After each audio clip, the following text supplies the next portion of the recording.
Frères et sœurs bien-aimés, bien le bonsoir. Dans l'espérance que vous allez bien, je vous souhaite bienvenue et bonne participation dans cette partie de célébration de la parole qui demande toujours une réflexion, un commentaire de la parole qui est encore actuelle, la parole de Dieu qui n'est pas démodée.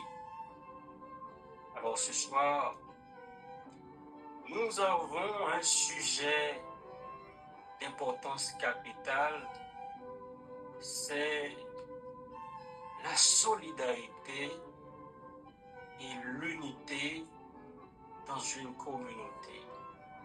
Un appel, un cri à la solidarité, à l'unité de la jeunesse haïtienne, de la jeunesse africaine, pour tenter de sauver leur pays respectif, leur communauté. Je vous demande de partager ce lien, de pouvoir aussi laisser un petit commentaire, parce que nous avons chacun notre engagement envers notre pays, envers notre communauté. Chacun doit s'engager à sa manière. Aujourd'hui, les réseaux sociaux sont des instruments à utiliser pour mener une campagne d'éducation civique, pour essayer de contribuer, d'apporter sa pierre à la construction de notre pays et de nos communautés.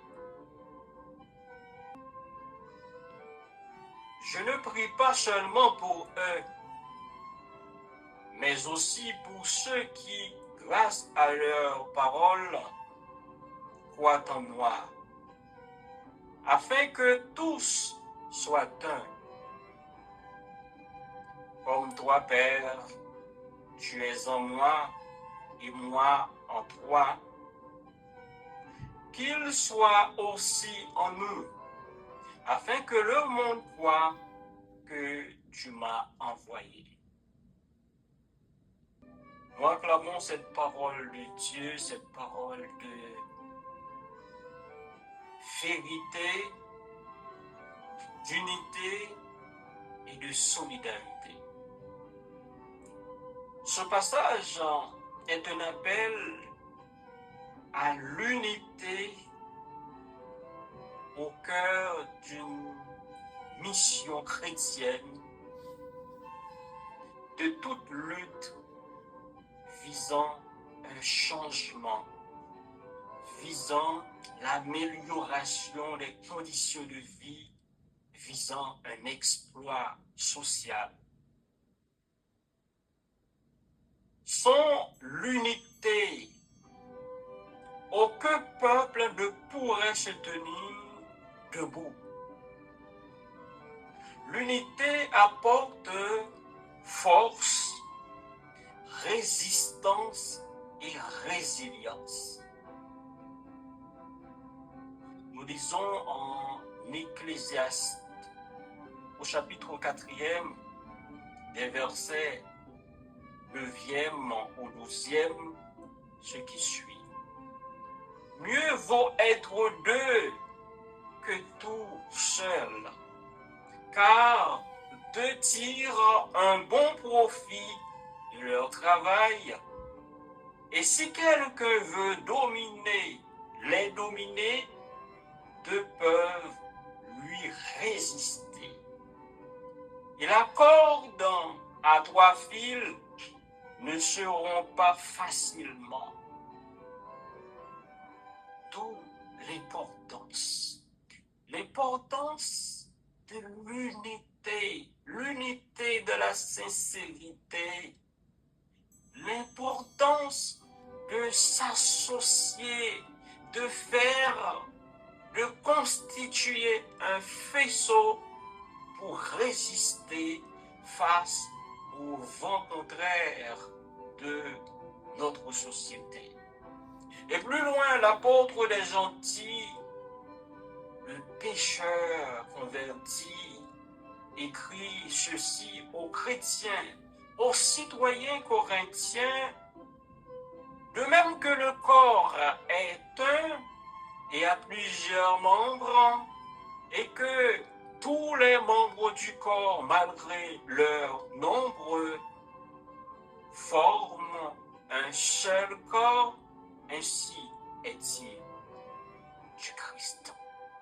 Ainsi devrait-il être de nous, de la jeunesse haïtienne, des politiciens haïtiens qui s'engagent pour le pays et qui disent aimer Haïti.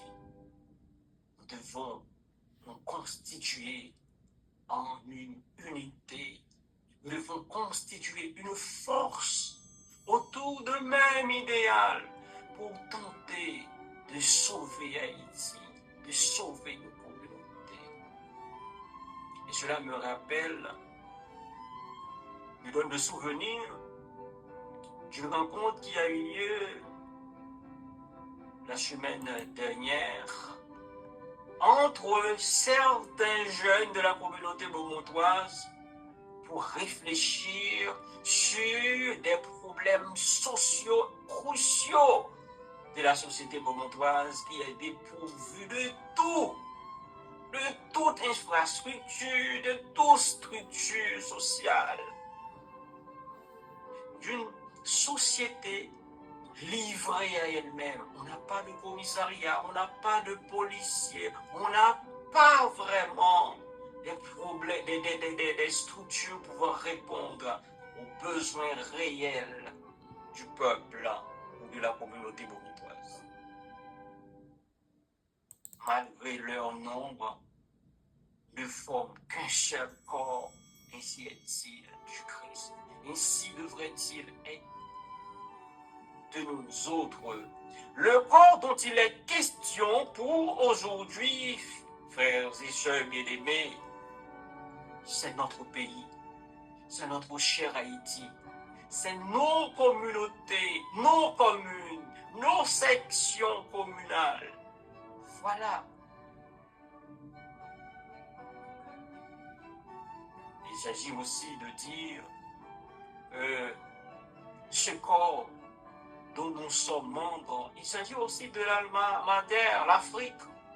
Les problèmes que nous constatons, auxquels nous faisons face en Haïti, sont aussi réels et identiques en Afrique. Frères et sœurs bien-aimés, les membres appelés à vivre dans l'unité et la conjugaison de nos forces pour bâtir des communautés plus justes, plus égalitaires, plus vivables, plus humaines. Nous devons nous battre pour cela.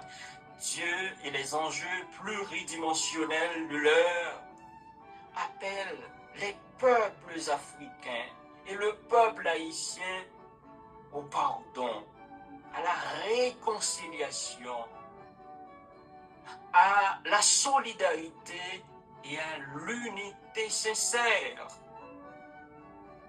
Comme Israël, dans l'Ancien Testament, le peuple haïtien et les peuples africains sont dispersés, sont fatigués, sont épuisés, sont exploités, sont tentés ou habités par la division, la trahison, l'inclusion, l'hypocrisie et la perfidie.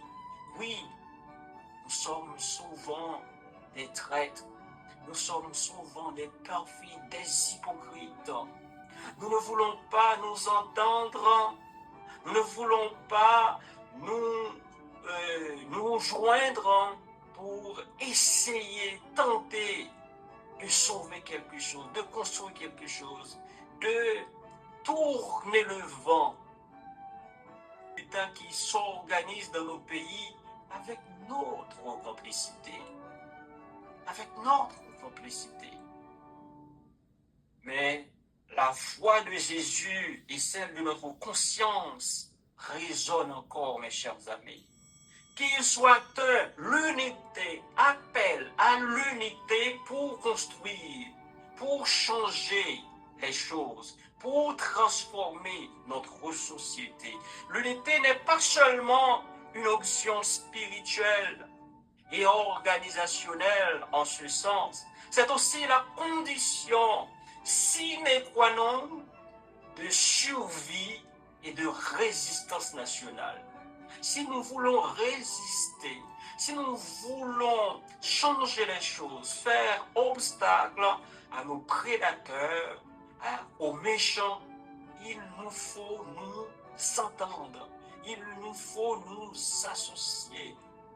Comme a dit Martin Luther King, si nous ne nous entendons pas, nous allons nous voir disparaître comme des imbéciles. Nous allons faire échec. Nous allons faire échec.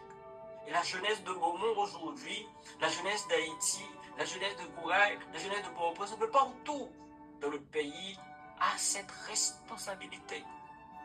Doit prendre cette conscience collective pour s'unir, pour conjuguer nos forces pour pouvoir changer les choses, pour tracer et dessiner notre destin.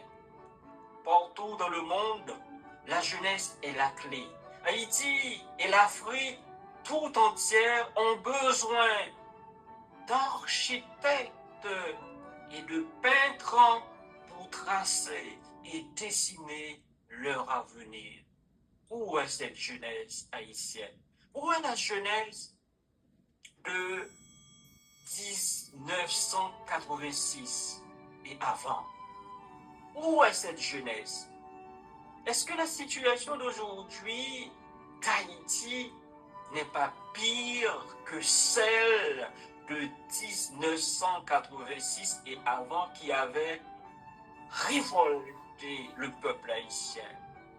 Sur ces faits, il y avait des hommes et des femmes en Haïti. Aujourd'hui, on n'a plus de femmes et d'hommes. On n'a plus une jeunesse courageuse en Haïti. La communauté n'est pas condamnée à être de l'effondrement de son pays, mais actrice, partie prenante de reconstruction, de transfiguration et de transformation de sa société, de l'humanisation de l'homme, son semblable qui doit vivre et demeurer en dignité, en sécurité et en santé dans une société donnée. C'est ça la vocation de la jeunesse d'une nation telle la nôtre.